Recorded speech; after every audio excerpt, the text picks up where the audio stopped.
Ursula, Rachael, welcome to Centric Health TV. How are you both? And thank you very much.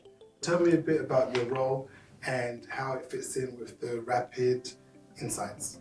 Okay, I'm currently the patient safety lead for the Patient Safety Collaborative, which is part of Kent and Sussex Academic Health Science Network. So I lead a team which actually looks after 5 work streams.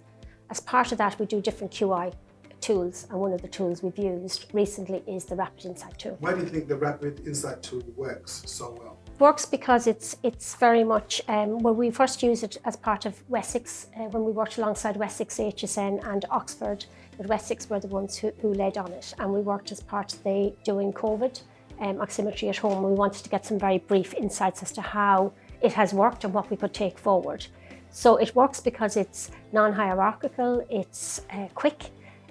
Because we work a lot with clinicians, they don't have a lot of time, and this way we can get their ideas about how we can take it forward, and then we can do the background work and then put it together and theme it, do a little bit of an analysis, and actually then give it back to them. And that's why I think it probably works best. So Rachael, tell me about your role and how that fits in with the Rapid Insights as well. My background is patient safety and looking at serious incidents, looking at the contributory factors of why that incident happened and occurred, and then my job is to really theme issues that have contributed to it, and then with those themes, it's then to look at the learning.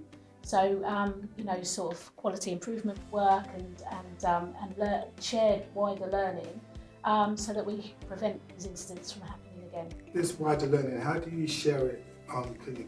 So my job is a new post within the clinical commissioning group, and I've only been in post for 6 months. But what used to happen is that we would have a serious incident, and they would have a root cause analysis around it, why it happened and everything like that. We do produce a brilliant report, produce some actions, but then there was nobody after that to follow up the actions. Were they implemented? Were they embedded into practice? Did they actually occur?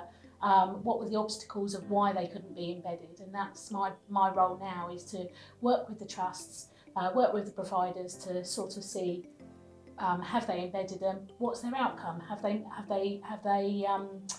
measured their outcomes? Are they fit for purpose, and are they sustainable? And will they prevent serious incidents happening again? Any challenges in adopting the Rapid Insights and any learnings?